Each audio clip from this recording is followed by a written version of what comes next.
Yeah, and I think our approach with this is, of course, to get the business out, but it is for us to get to know you, to get to know who Keith is, and like you do, you tell stories, and those stories helps clients to get more clientele, to get more people. I think because we see you, and we me and Wes talk about it a lot. People buy into people, you know, Right.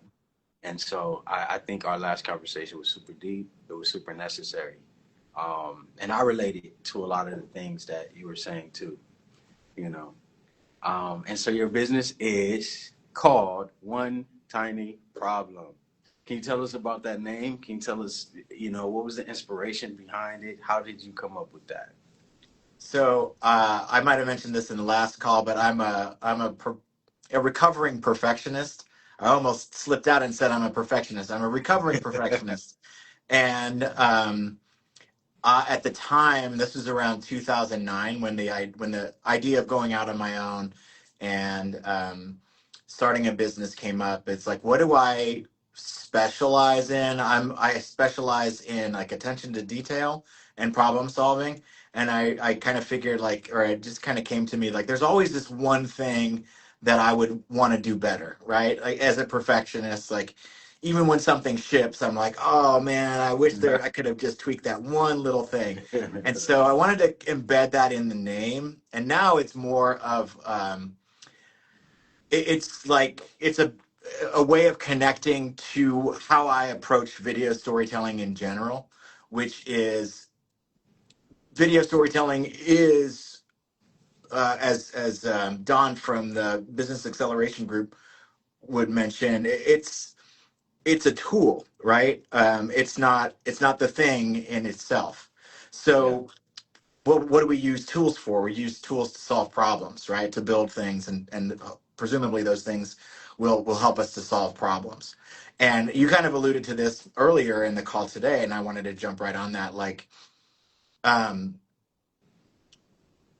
for any of us, entrepreneurs, small businesses, medium businesses, nonprofits, whatever, like if you strip everything away, the problem that all of us have is we want sustainable income, sustainable revenue. We want money, essentially, right? Whether that's coming in the form of sales for products or services, whether that's coming in the form of donations or grants. The bottom line is like we all got to eat, right? And so right, we're all trying to solve that same problem. We're all trying to figure out how we can communicate what it is that we do to activate other people to help us on that journey. right, right. And I think I suffer from that too. So I have a question. How do you recover from perfectionism? I had to walk through some fire to get to that place. About a little under 2 years ago, I had a pretty major crisis where I decided the only thing I have to change about myself is everything. Right? Mm, And the way that I was moving, the way that I was going, the way that I was talking to myself was not sustainable anymore. And I really had to do a lot of unplugging, a lot of unlearning, things that I had learned from society, but also things that I had taught myself. And one of the big narratives underneath this crisis that had been building for a very long time was this narrative that I had that I wasn't enough. That's where the perfectionism comes from, and I think we might have talked about this last time, right? So to recover from perfectionism, obviously, first step is you got to name it, right? And I had been naming myself as a perfectionist, yeah, not knowing how limiting that label is, right? mhm, I'm a perfectionist means I'm just built this way. And that's not how I move now. Like I see myself as someone who used perfectionism as a way to cope. And now I see myself as a person who, through that unhelpful behavioral pattern, developed really incredible attention to detail skills that I can use when I choose to, as opposed to using as a way of proving that I deserve to be here. Right. So that's the process of recovery for me. In a nutshell, I would put it as the process of recovering from perfectionism is flipping the script and turning it from a maladaptive behavior into a superpower. Wow. Wow. Appreciate that. So the heavyweight has a question. Video marketing. Do you need a script? And if so, what should it consist of? I want to give the shortest answer first, and then I'm going to dive into it a little bit more. So the shortest answer, I'll start with the what should it consist of first. Um, you sh- I was about to say you should. I'm going to use an I statement here. I always like to think about video marketing as how do I demonstrate to my intended audience that I understand the problem that they have and that I have a solution for that problem. We were just talking about this morning in the business acceleration group here at CoBiz that um, a lot of marketing and a lot of people get like hung up on this idea of like I have a solution, let me tell you why it's good for you, without the recognition that maybe the person that you're talking to doesn't even have the problem that you solve for. So it creates the potential of trying to put a square peg into a round hole, right? And so what I like to start off with is a deep understanding and as best as I can a lived experience of the problem that the client may have, and I speak to how I address that problem and get people that are the right people in the audience to raise their hand and say, yeah, me too, right? I've got that problem and I think you might be able to help me. So the hopefully that answers the question, like what should it consist of? A clear understanding of what your audience's problem is and a statement to the effect of like how do you as a company or as a person solve that problem for them. The larger question of whether you need a script or not, I would say is completely situational. Some people need a script to organize their thoughts. And more to the point, they need the process of script writing to help them organize their thoughts to get down to a distilled version of what they're trying to say. If you haven't noticed, I am kind of like a spiral storyteller. So I will not speak in a straight line. I don't speak naturally in like thesis, supporting conclusion. I usually start off with a story that loops back onto itself, and like this is the point here, and then we go here, and then see refer back here, and so I loop a little bit more. So it's helpful for me to if I only have like a minute or 90 seconds to speak on something, to go through the process of script writing. But oftentimes that process is enough for me to then go on camera and just speak from memory what the main gist of that idea is. But some people need a little bit more structure and they need to have an actual script, and some people will actually take it a step further and choose to use a teleprompter. I've leaned heavily on a teleprompter for things like longer form things, like an asynchronous pre-recorded course, where it's absolutely vital that I don't just riff for too long.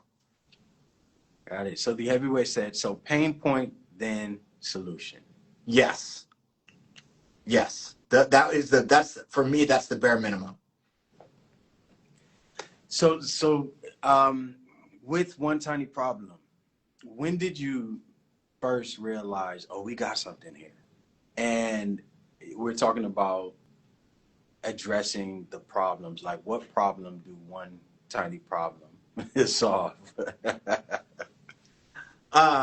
So I focus on amplifying the voices and stories of BIPOC and women-led small businesses and nonprofits. So the problem is twofold with that audience, as it's sort of implied or it's explicitly stated in that sort of elevator pitch, right? One of the problems is amplification, right? But I think what happens before the amplification is clarification. So that's one of my specialties. Is and this will get to your question directly. One of my specialties is synthesis. So one of my superpowers is that I will sit with a client and I will just give them a prompt, and I'll ask them to tell me about what is the specific challenge you're having around marketing and sales, or people understanding who you are and what you do, and I will just let them talk, and I listen, and sometimes I'll jot down notes. But then in my mind, I'm in sort of instantaneously synthesizing everything, and I reflect back to them what I think I heard. 99.9% of the time, I'm correct. And to your point about when did I think that this was going to really work, was that uh, you know an accumulation of moments with clients who fit that demographic, right? BIPOC folks and women, um, that are BIPOC leaders and women leaders. When I reflect back to them what they've told me, they've said, "Oh my God, yes, that's what I've been trying to like distill down into. Like my thoughts are all over the place, and you just nailed it perfectly." That's when I knew, like, okay, cool. There's a need out there for someone to work in collaboration with this target audience and to help them in the way that I just am very lucky to be gifted in. What could you tell us what specific services that you provide? Yes. So I have three different services, just sort of in terms of categories. One is video production, and I call that like the done for you model. And then one is kind of a hybrid video production and coaching or training, and that's done with you. And then I have a third sort of extension of the done with you model, which is more of a retainer based model, which is more long term. So the first two that I mentioned would be sort of project based. So one off, video production, or maybe we're making a package of 3 to 5, short videos for social media. The longer done with you model is what I call a strategic storytelling partnership. And that is like 3 months to a year in terms of the contract length. And we really dig in and we not just create content, but we create story stewardship together. And we create things like digital media infrastructure so that everything has a place to live. And you start to figure out ways to repurpose content in that longer time window. So it's much more, I like to call it like a fractional chief content officer role, where I'm in still for a limited engagement, like I said, from 3 months to a year, but really kind of helping my clients to own their video storytelling in a way that like a video vendor, I'm just going to show up, shoot, edit, like they don't get this sort of longitudinal support. I like that.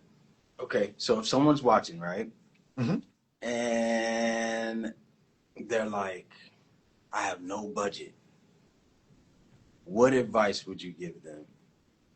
They really want this video storytelling, but it's like, I don't have no budget.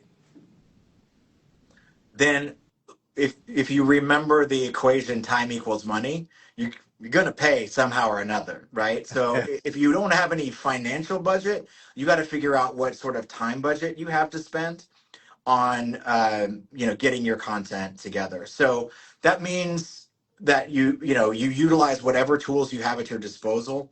I think we talked about this last time in the context of like what's the best camera to have, and it's like the best camera to have is the one that you already have, right? Because like we talked about this before, like Right. a lot of people will use getting the perfect camera as an excuse to not start today.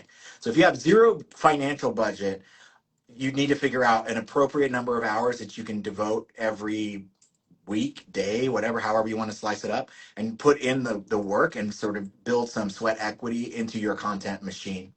Um, that's the easiest, shortest answer that I can give is you're gonna pay in time or money, and sometimes in both, and you just have to sort of sit down with someone and figure out what that budget looks like and what's sustainable for you. I feel like whether you're spending money or time or both, you do need to figure out what's sustainable, because this is not like a show up once and it's done and it's set it and forget it and it's all done forever. This is the visibility game is a marathon. It's not a sprint. The heavyweight is asking, how important is video marketing in service-based business models when there's not a physical product that you are selling?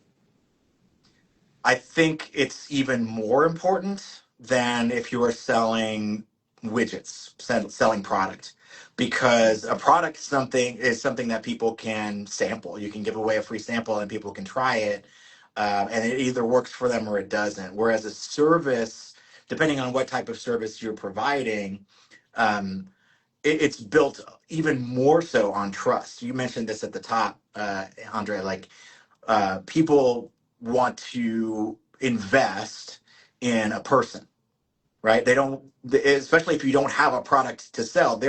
My clients are coming to me and they're taking a chance on me. So the Yeah. way that I communicate who I am, how I work, is super, super crucial. And that's why I'm so grateful for these opportunities to be on, on a live with you, is that people get to experience firsthand what my thought process is, right? How I approach solving problems and how I approach working with people. Yeah. Yeah. Yeah. The And I heavyweight. see you, the heavyweight. You need more videos. Again, I would go back to like the videos themselves are a tool. So what I would want to work with you on is like, what is the tool unlocking for you, right? And it's going to be different for every person.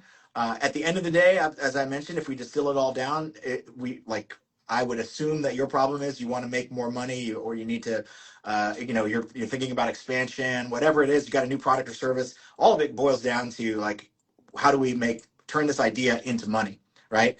And so the yes, I, as a person who uses video marketing and specializes in video content creation, like, yeah, absolutely, you need more videos and you need a solid plan.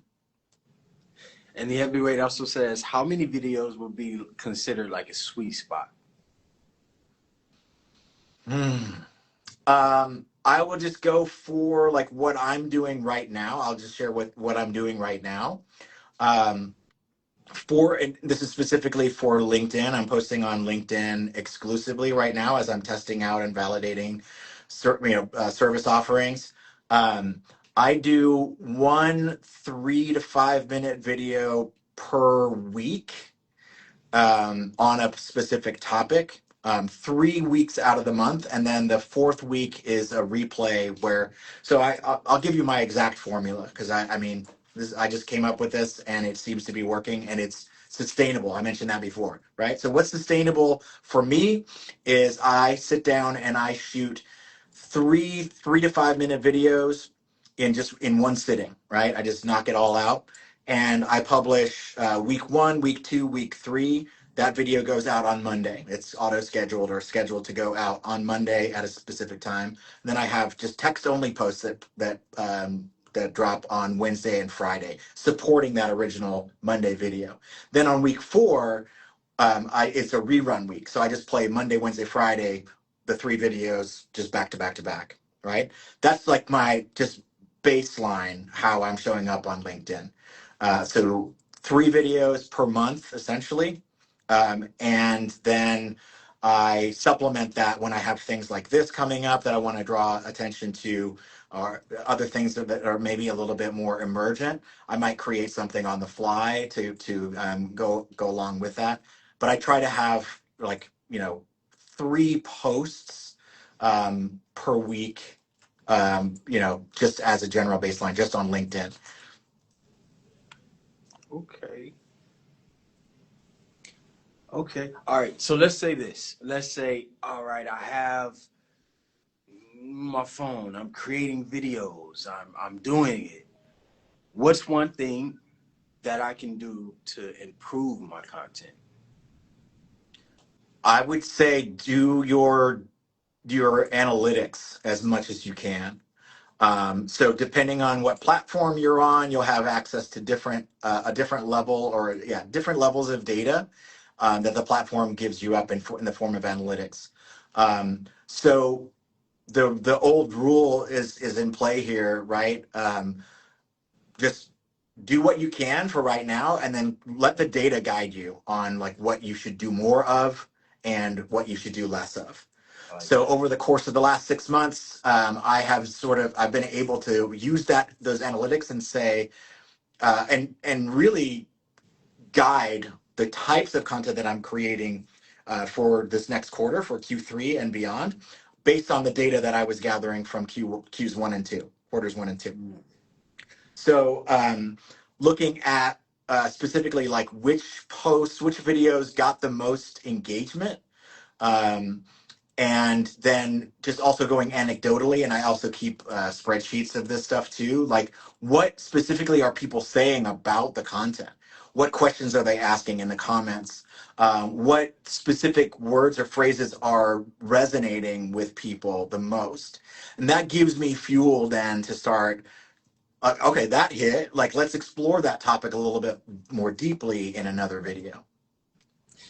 Okay, the heavyweight said LinkedIn is definitely where my potential client lives, so I will work on adding videos there. Thank you. When I first started that process that I mentioned of like one video a week and then two supporting text only posts, I had real doubts that the text only posts were going to perform well. I was under the impression that video was going to outperform. Um, so I was my again, this is where I like listening to the data, right? I had this belief that it just had to be video or it wasn't gonna hit with my audience. But that turned out not to be true. If you just look at the raw data, the text only posts, when they're thoughtful and when we let the data guide us on like what things my target audience wants to talk about and wants to hear about, those text posts perform really well as well. Okay. Would you say AI is a burden or a benefit to video editing or even One Tiny Problem? It's been an absolute benefit to One Tiny Problem. AI has in, like changed the game for me. It has allowed me to do more in 6 months than I had done in the previous 2 years combined. As Mm. far as like just getting things done and getting, oh man, I could do a whole hour on how ChatGPT and I have built out this engine that I have, and how it's freed me up to do things like take a vacation without having to check my email. You know what I mean? Like I feel confident enough that things are running on autopilot that I can actually relax. And when I'm working till 2 in the morning, it's because I want to, because I'm feeling the vibes, and I'm just like, yeah, let's go, let's get it. It's very rare now that I'm working until that late at night because I'm up against a really tough deadline.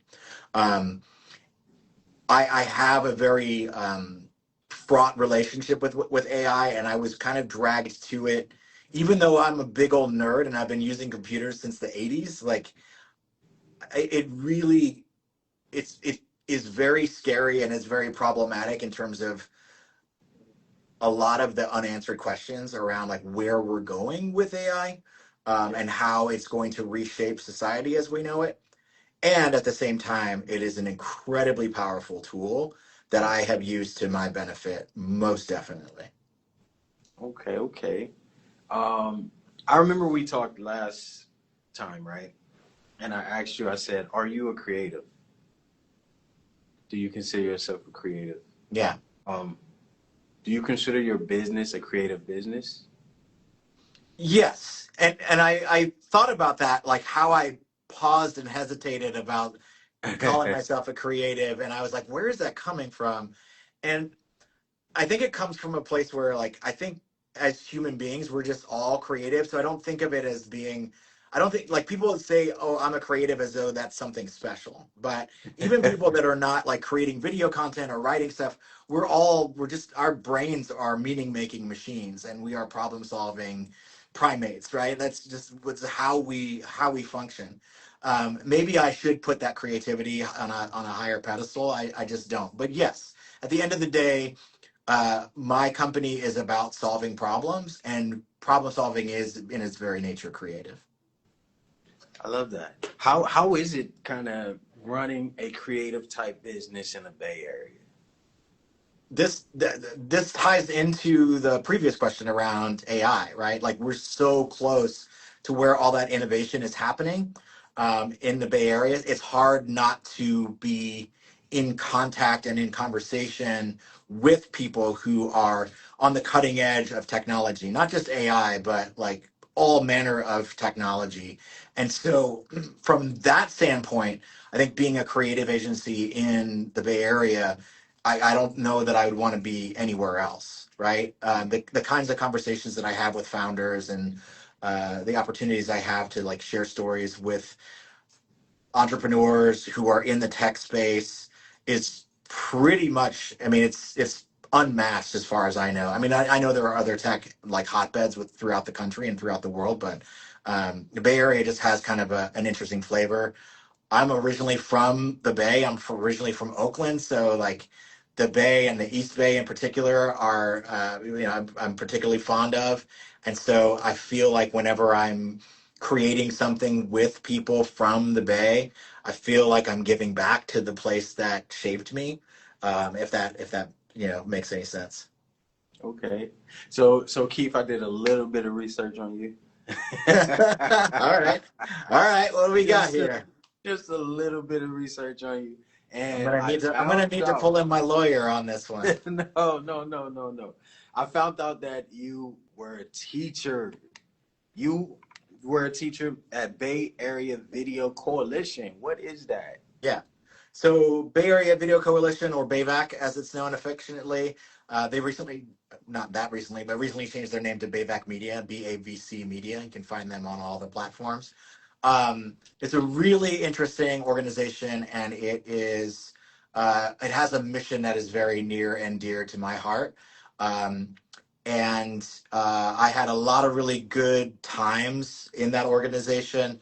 And yes, I did wind up teaching video production, post production, portfolio development for creatives for several years, probably about 10-ish years. I was teaching for them as a staff member and as a contractor, just depending on what year it was and where I was in that journey. It was a really, really amazing time. That's cool. So how did I mean it's really hand in hand, right? But did that shape One Tiny Problem in any way? Did it influence you Yeah, to no question, no question. And so I don't think that One Tiny Problem exists without the teaching aspect of it, because I'll just be perfectly honest. Like the video production space is super cutthroat, and everybody's just trying to be the best and outdo and all the bells and whistles and fancy stuff and huge budgets, and that just never I worked in the professional, the corporate commercial world, much bigger budgets and stuff that, like I worked on ads that were aired during the Super Bowl. I worked on projects, for feature films, and none of it like really filled up my soul in the way that teaching does.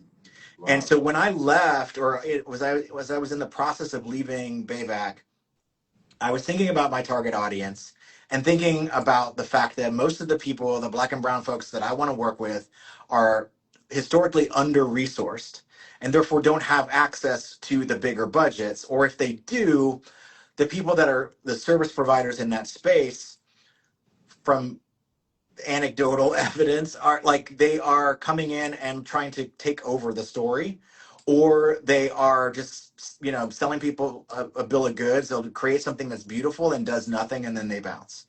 And what I want to do is create amazing work that has impact with the people that are hiring me, right? And I want to be there with them, walking side by side with them every step of the way and beyond. I'm invested in their success, and a lot of times that means we make this small thing together that's really beautiful and purpose driven.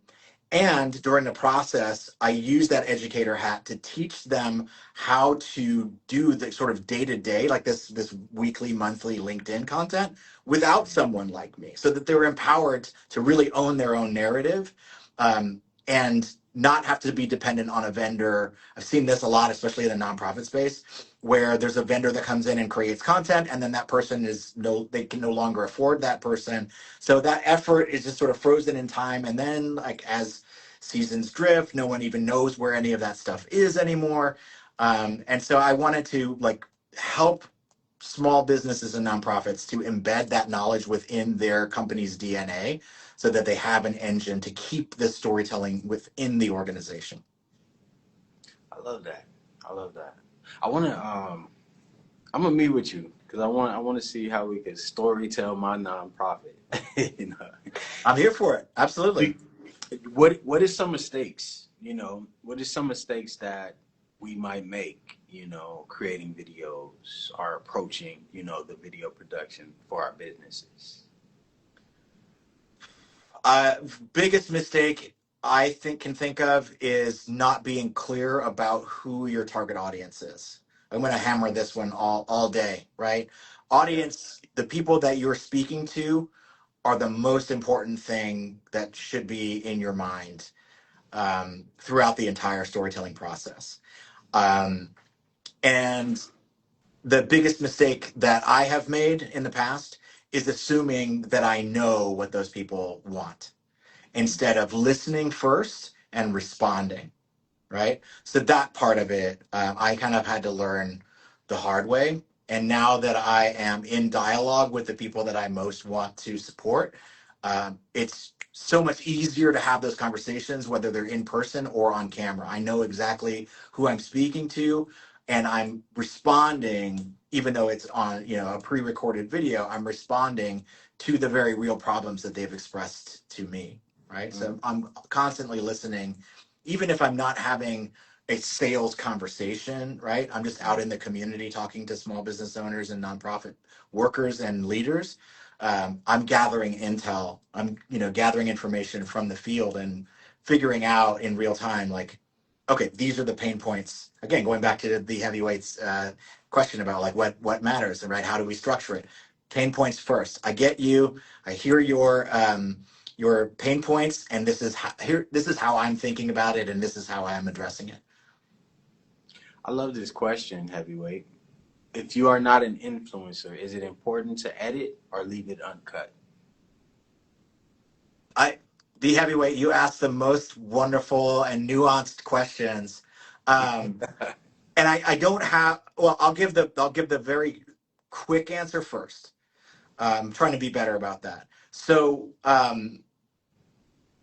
to answer that question, I would say everything that I've seen points to the fact that our audiences have really short attention spans.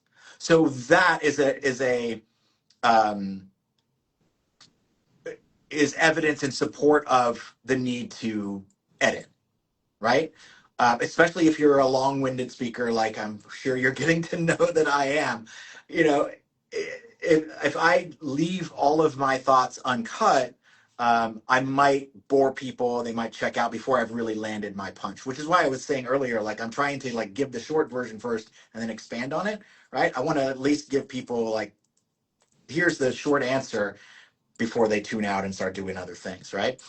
So I think there are many times when editing for attention span can be your friend, right? I also think that it is in this era where I think authenticity gets bantied around as like this catchword or buzzword, but it's much more difficult for me to present my authentic self if it's just all like there's huge gaps in what I'm saying to you, right? It's like, wait, what did I miss in those areas that were cut out? So I think it is important to develop, if you're going to be the person on camera, it is important to develop an on-camera personality where you can do more uninterrupted, uncut stuff and leave yourself open the opportunity to edit that stuff down for attention span. Okay. What's one small video tip that small businesses could use today? Pay attention to your audio. You may not realize this, but audio is at least 50% of the viewing experience. So paying attention to your audio is a huge thing. That might mean getting external microphones if you're filming on your smartphone or on a camcorder or on a DSLR or a mirrorless camera. Getting an external microphone, a wireless microphone, whatever it is, that might be what you need to do. Or you might just need to find a dedicated, quiet location. I don't know if you've seen a lot of like heavy content producers on TikTok or on Instagram. They tend to film a lot in their car. Why? Oh yeah. Because the car is a very soundproofed environment, right? It filters out, or it blocks out a lot of external noise, and you don't have, like I've got right now up above me, I've got an air conditioning vent that I can hear. Sometimes it'll come through on camera, sometimes it won't. But those are like little things that you can pay attention to. Costs you nothing. In the easiest sense, if you have a car, just go sit in the car and record, and then sit in your bit, like, big echoey kitchen or whatever, and just compare the sound. It does make a huge difference. Yeah, yeah. Sometimes those echoes is better for singing. Right. Yeah. I used to practice singing in the bathroom because it has such a great like reverberation in there, because it's so much tile and stuff. Yeah. So you focus more on women and BIPOC. Why was that important for you?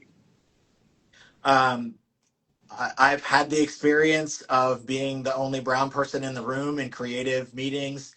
And I've also been very fortunate enough to be in a room that was just sort of accidentally all BIPOC.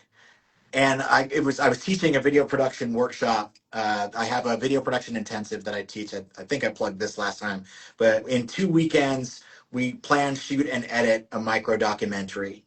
Like, even if you have absolutely no experience. So I was teaching that course, and I think it was here at the first time I taught it here at CoBiz. And I got like halfway through the first day, and I was like, I'm not going to say anything. I'm going to let somebody else bring it up.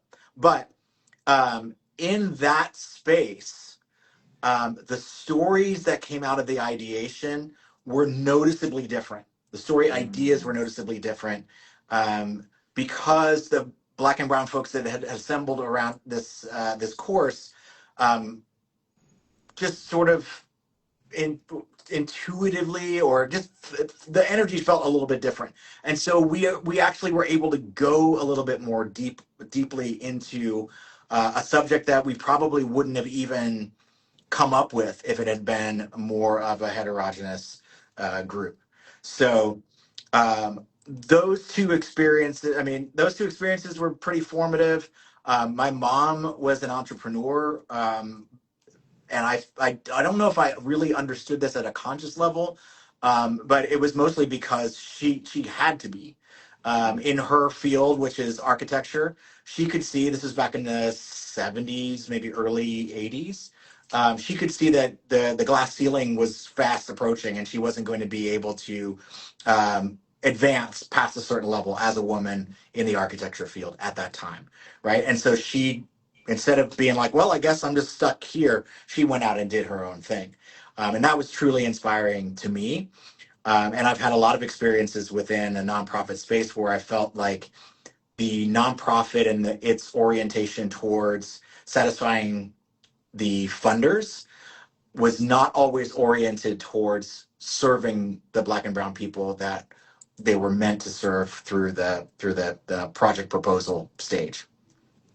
It is what it is. So I didn't want to be a part of that, right? I wanted to be part of the solution. I want to be close to my people.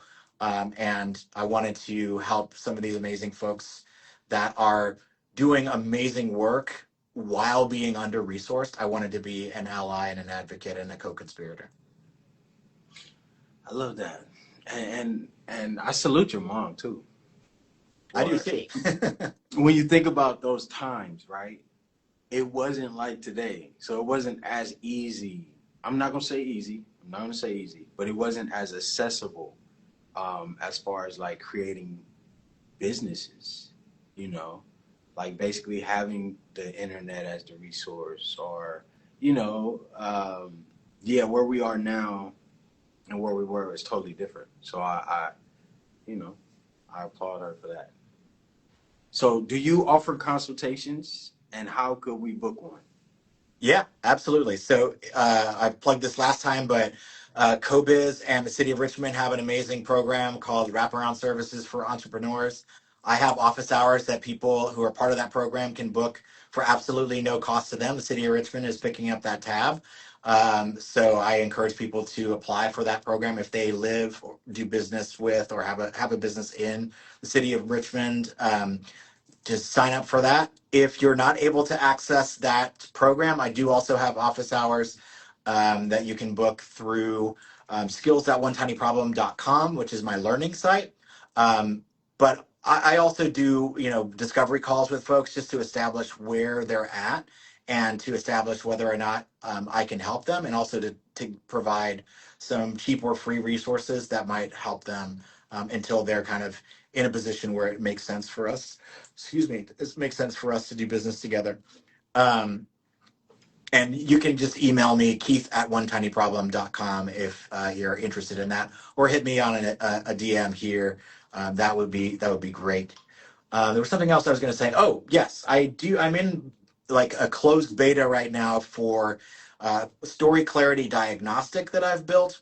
So people can go and plug in a little bit of information about, for example,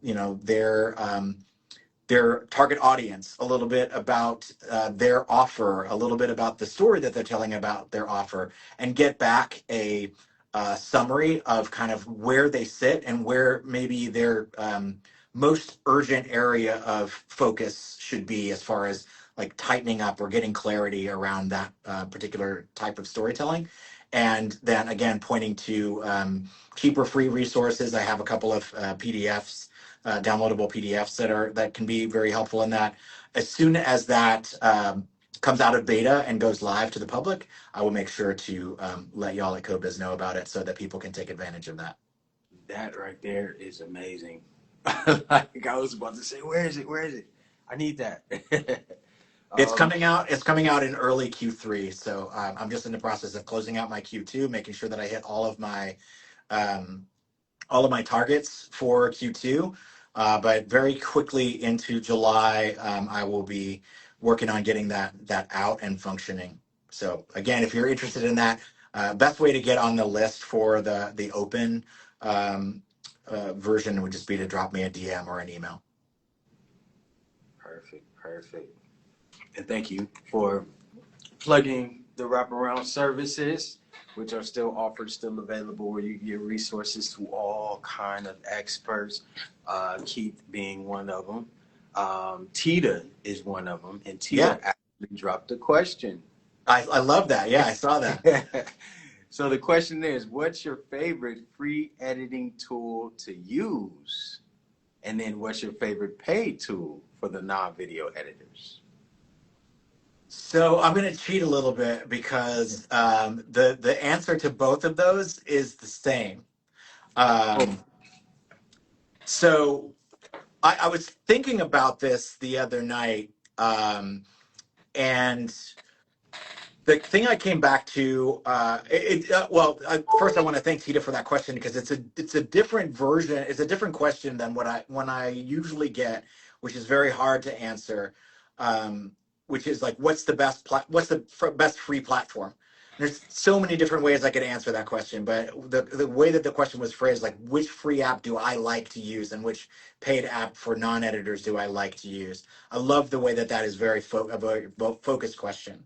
Um, and they just happen to be the same tool. So if you're not familiar with Adobe Express, it is not just a video editor; it's an entire constellation of tools, and they do have a free tier that allows you to do some basic video editing for non-video editors. And I like that the fact that it's free, and like most things that are free, there's going to be there's going to be some things that it can't do well, right? Um, but for non-video editors, and this is another hat off to Tita, like really framing the question for non-video editors, because there's some people that think in order to make good video, I need to like become a really good video editor, and that's not necessarily the case, right? right. So the free version of Adobe Express has some basic tools for video editing, and then if you already are a Creative Cloud subscriber, you already have access to a version of the paid version of Adobe Express as well, which may, depending on what level of subscription you have, it may unlock additional features within Adobe Express. So here's why I like that tool for both of those reasons.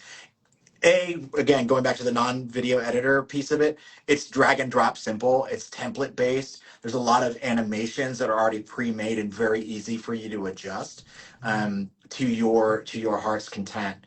Now, where it really excels, and everything that I'm saying about Adobe Express could also be said about Canva. I just haven't spent as much time in Canva as I have in Adobe Express because I'm a longtime Adobe subscriber. So in Adobe Express, and I'm not sure if this is available at the free level, but I know it is available in the paid version. I think it's similar in the Canva world. You can import things like your brand color palette, for example. You can add things like your brand fonts so that you don't always have to go searching for those things. They're right there in this sort of dashboard situation, which I find is really, really easy. And again, like a lot of the small businesses and nonprofits that I work with, they need to create more than just video, and both Canva and Adobe Express give you access to other creative tools all in one sort of dashboard, which I think makes it really, really powerful. And last thing I'll say for both of these tools is that they are built around collaboration. Canva most especially, so that you can have multiple members all collaborating on the same document, even if it's just as simple as like providing notes on things in real time. Those are the reasons why I like those tools for the free and then paid for non-video editors. Um, and one last thing I will say is that as a longtime video professional, I've been using Adobe's tools for forever. And so there are ways that are easier than not to port things that you've started in Adobe Express into the full version of the Adobe Creative Suite, like Photoshop, Illustrator, and Adobe Premiere Pro, which is their video editing tool. So, you're part of like a creative ecosystem. Yeah, all connected. Yeah. The heavyweight said, yes, Canva has a brand guide to house all those things and has been really easy to use. That part. It like easy to use, right? It doesn't make a lick of difference if you've got the best tool that's out there. If it's not easy to use, you're never going to use it, right? Right. So that the ease of use piece of it cannot be overstated. Right. Love that. Love that.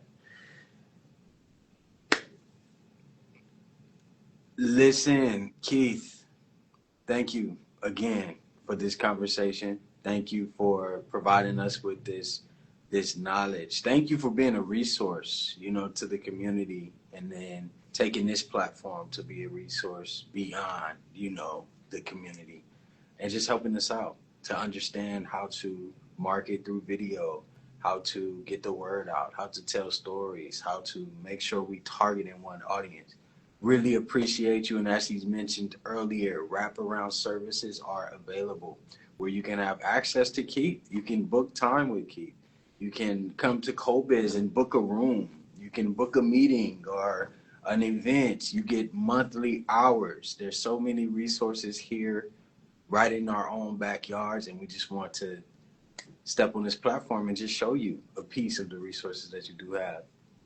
Keith, do you have any last words? And after your last words, let's go out with the rapid question. I want to put you on the spot real quick if I can. Uh-oh. Wait. Let me know. So for folks that are watching this either live now or on the YouTube, where can they go to sign up for wraparound services, and what does that process look like? So you go to cobiz.com. We have an actual page for wraparound. It is short answers. It's probably about 6 questions, and it's just for us to get to know your business. And if you are a Richmond business, you will automatically be accepted into wraparound. Our team will review it, and then we will send you a welcome email. As soon as you get the welcome email, there'll be links where you can access Keith. You can access our page. You can access Tita and Allegra and the marketing, branding, PR, and We have mental health services available there. We have business coaching. We have video marketing. We have so many different resources, and we need to take advantage of these. Yes. Yeah. And the piece that you mentioned earlier about just access to the space, access to the meeting rooms here, just coming in and being in this building, man, I can't tell you how energizing it is to be, in just on the ground floor in the kitchen. I've met so many amazing people just by like sitting around waiting for the coffee machine, just like chopping it up with people, and there's so much amazing energy in this building. People that are building really, really amazing businesses and nonprofits. There's so much heart in this building. I'm overwhelmed most days. I remember the first time walking in this building, and it was that I didn't really know how to explain it, but I knew what the feeling was, and it was just like this home feeling in a way. Yeah, It's like yeah. it's so much like love, and it's just like protection. And I remember mentioning it. It's just like it's something here, and I appreciate you for saying that because you put like you do. We talk and then you create the words. You tell the story out of what we say. You literally just did that. Is it cool if we go out with a rapid question? Yeah. And it'll be real, really quick. iPhone or Android camera? iPhone. Reels or YouTube? Reels. Captions on or captions off? On. Vertical or horizontal video? Horizontal, baby. 16 by 9. One take or 10 takes? Ooh. They call me the one take wonder, so I got to go with one. Ooh, that's powerful. They call me that too in acting. Hey. Ring light or natural light? I got a ring light around me right now. Scripted or freestyle it? Freestyle. Post every day or post one great? Ooh, that's a tough one, man. You had the jab, jab, jab, and then you come in with the hook. Wow. I'm gonna say post every day. Okay. Got to put those reps in. To get that one great one, you got to put the reps in. So I'm sticking with my answer. Okay. Go viral or build loyal? Build loyal. Oh. What's the best platform for small businesses right now? Ooh. It depends. It depends on who your target audience is. Or put it more succinctly, are you B2B or B2C? B2B, LinkedIn all day, every day, and twice on Sunday. If you are B2C, I would say it's got to be TikTok or Instagram, but your result may vary just depending on your demographic. Okay. What's the biggest myth about video that you're tired of hearing? That if it's not easy, you're doing it wrong. Okay. What's one word to describe your editing style? Story first. Dream client and who are they? Ooh. I'm gonna take a little bit of time with this one if that's okay. I know we got only like a couple of minutes, but this is a really great question.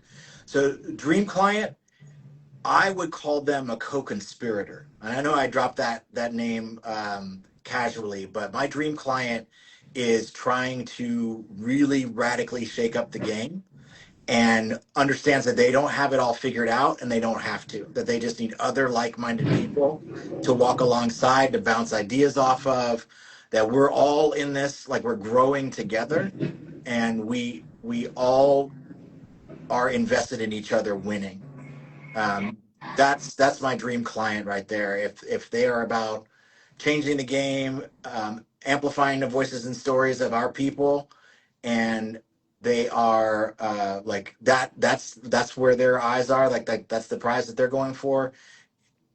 I'm down to like move mountains for that type of client.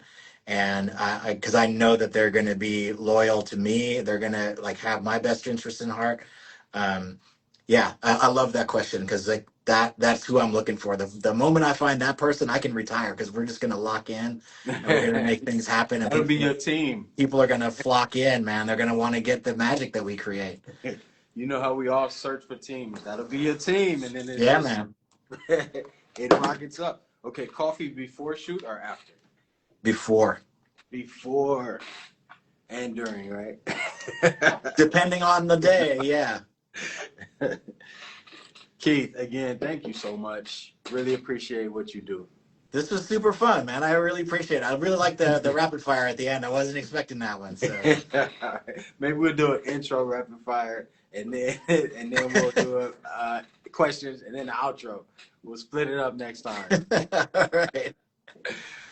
All right, Thanks Keith. so much, Andre. The Heavyweight, thank you so much for your questions. Tita, thank you for your question. Everybody else, appreciate you being here. And the Heavyweight also said, thank you for all your insight and your guidance. Appreciate you. All right, Keith. Thank you so much. We'll see you soon. Everyone else tune in. Please take advantage of wraparound services, and also visit Keith, and we'll see you all soon.